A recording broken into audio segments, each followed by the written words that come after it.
Hello बच्चों, स्वागत है आप सबका। मैं कुमार सीता मध्य विद्यालय सिकठी उजारी से, ब्लॉक भभुआ, जिला कैमूर से। आज मैं आपकी कक्षा 7 के सामाजिक विज्ञान विषय से हमारी दुनिया पुस्तक को लेकर इसके पाठ 2 खनिज एवं चट्टान को लेके आई हूँ। पाठ को लेके इसके बेटा चट्टान एवं खनिज पाठ को लेके आई हूँ। इसके हम लोगों ने अगली कक्षा में चट्टानों को पढ़ा, जिसमें 3 चट्टानें होती हैं: अग्नि चट्टान, अवसादी चट्टान एवं रूपांतरित चट्टान। आज की कक्षा में हम खनिज को पढ़ेंगे। ठीक है, तो खनिज भी उन्हीं चट्टानों में ही पाया जाता है। प्रत्येक खनिज का अपना अपना रासायनिक एवं भौतिक गुण होता है। ये हमारे बड़े काम की चीज होते हैं। ये भूगर्भ से ही निकलते हैं और मूल्यवान भी होते हैं, इसलिए इसे रत्न गर्भा भी कहा जाता है। इसलिए का मतलब रत्न गर्भा मतलब पृथ्वी को रत्न गर्भा भी कहा जाता है। ठीक है, ये पृथ्वी के अंदर पाए जाते हैं। पृथ्वी अपने अंदर बहुत कुछ समेटे रहती है। खनिज मतलब लोहा, सोना, हीरा से लेकर के कोयला आदि तक, तेल, कोयला, पेट्रोल आदि तक अपने अंदर समेटे रहती है। इसी से हम पृथ्वी को रत्न गर्भा भी कहा जाता है। खनिजों का वर्गीकरण देखिए यहाँ पर है।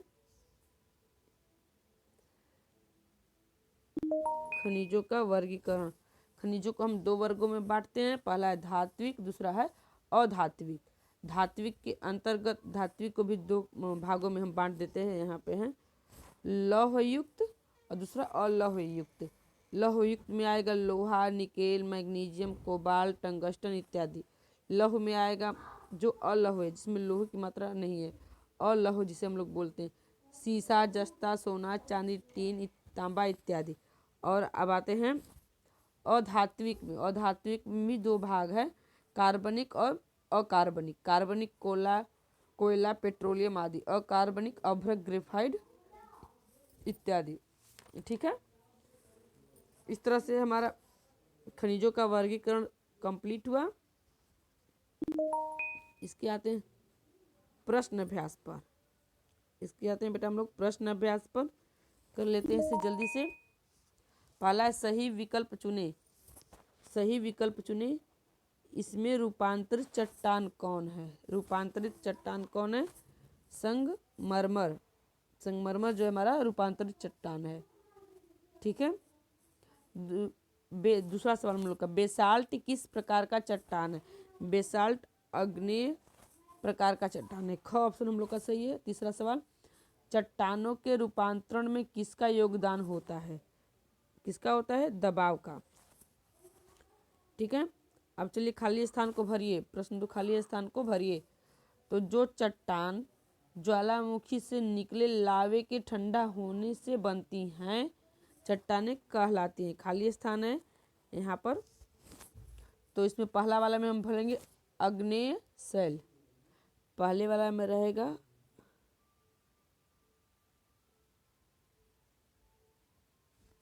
आग्नेय चट्टानें। ठीक है, और दूसरा है जिन चट्टानों में परत पाई जाती है उन्हें कहते हैं अवसादी।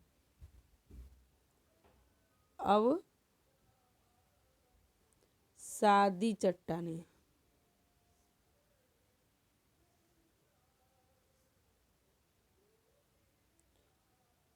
अवसादी चट्टानें कहते हैं। ग ज्वालामुखी से निकला गर्म पदार्थ कहलाता है। क्या कहलाता है? लावा। क्या कहलाता है? लावा। अब घ अत्यधिक खाली स्थान एवं के कारण चट्टानों के लक्षण बदल जाते हैं। ताप एवं दाब। पहला में हम लोग भरेंगे ताप, दूसरा में दाब। ठीक है, अब आगे आते हैं हम लोग। तीसरा सवाल, सही मिलान कीजिए। सही मिलान कीजिए। सेंधा नमक क्या है? अवसादी चट्टान है। सेंधा नमक को मिलाएंगे हम लोग ख पर। ग्रेनाइट क्या है? ग्रेनाइट आग्नेय चट्टान है। संगमरमर क्या है? रूपांतरित चट्टान है। इसमें हम लोग ग पर मिलाएंगे। ठीक है, अब आते हैं हम लोग लिखित जो प्रश्नों के उत्तर हैं, लिखित प्रश्नों के उत्तर हैं तो लिखना पड़ेगा, मैं बोलकर लिखवा दूंगी। ज तक लिखेंगे। आते हैं हम लोग झ के सवाल पे। जब पता करके लिखिए कि निम्न भवन किन किन पत्थरों से बना है। तो रोहतासगढ़ का किला बलुआ पत्थर से बना है। किससे बना है? बलुआ पत्थर।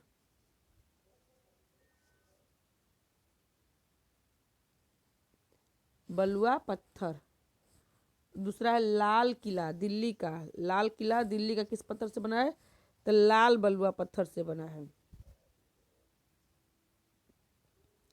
लाल बलुआ पत्थर से।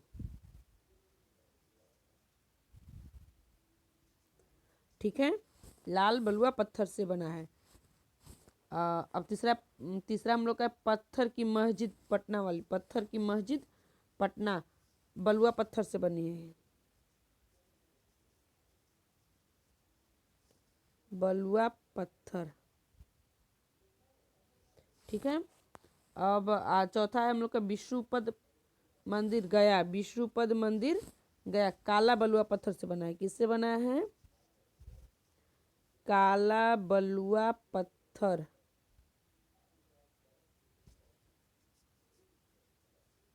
काला बलुआ पत्थर से बना है। ठीक है। अगला हो गया आगरा का किला। आगरा का किला किससे बना है? लाल बलुआ पत्थर से बना है। लाल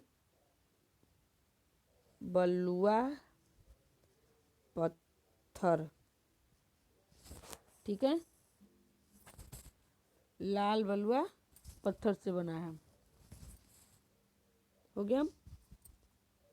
विशाल बुद्ध की मूर्ति काला बलुआ पत्थर से बनी है।